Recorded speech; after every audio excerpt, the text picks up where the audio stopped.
আসসালামু আলাইকুম everyone, welcome to Roshni kitchen and blog. আজকে আপনাদের জন্য নিয়ে এসেছি একেবারে নতুন স্বাদের এবং ভিন্ন রকম একটি পিঠা রেসিপি। আম আর ডিম দিয়ে গুলগুলে পিঠা বা বড়া পিঠা যে যেটা বলেন, এই পিঠাটি খেতে যেমন মজাদার তেমনি তৈরি করাও খুব সহজ। চলুন রেসিপিটি শুরু করা যাক। প্রথমে একটি প্লেটে নিয়ে নিচ্ছি একটি পাকা আম। আমটি আমি অফ ক্যামেরায় ছিলে ম্যাশ করে নিয়েছি। এবার দিয়ে দিচ্ছি 3 চামচ চিনি। চিনিটা আমি দিয়ে দিচ্ছি এই কারণে, এতে আমি চাউলের গুঁড়ো আর আটা অ্যাড করব যাতে মিষ্টির ব্যালেন্সটা ঠিক থাকে। এর জন্য দিয়ে দিচ্ছি স্বাদমতো লবণ, দিয়ে দিচ্ছি একটি ডিম। এবার একটি চামচের সাহায্যে আমের সাথে ডিমটাকে ভালোভাবে মিশিয়ে নেব।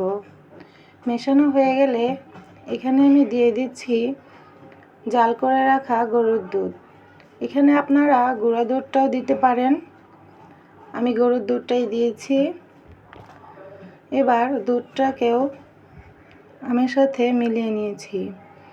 এখন দিয়ে দিচ্ছি শুকনো চাউলের গুঁড়ো হাফ কাপ পরিমাণ, দিয়ে দিচ্ছি আটা হাফ কাপ পরিমাণ। আপনারা চাইলে আটার বদলে ময়দাটাও দিতে পারেন। এবার আমি হাতের সাহায্যেই পিঠার ডোটাকে মাখিয়ে নিচ্ছি। আপনারা চাইলে চামিচ দিয়েও করে নিতে পারেন। আমার কাছে মনে হয় চামিচ দিয়ে করলে ডোটা দানা দানা থেকে যায়, তাই আমি হাত দিয়েই আমার পছন্দ মতো এভাবে করে নিয়েছি। এবার একটি তাওয়ায় তেল দিয়ে তেলটা গরম হয়ে গেলে এখানে এক এক করে দিয়ে দিচ্ছি পিঠাগুলো। সবগুলো দেওয়া হয়ে যাওয়ার পর এপিঠ ওপিঠ ভেজে নিয়ে একটি পাত্রে উঠিয়ে নিব।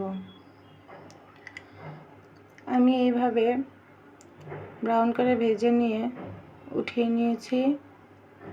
এবার বাকি পিঠাগুলো এক এক করে দিয়ে ভেজে নিচ্ছি। ভাজা হয়ে গেলে উঠিয়ে নিচ্ছি।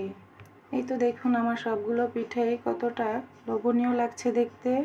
পিঠাটা দেখতে যেমন সুন্দর, খেতেও কিন্তু খুবই সুস্বাদু ও নরম হয়ে থাকে।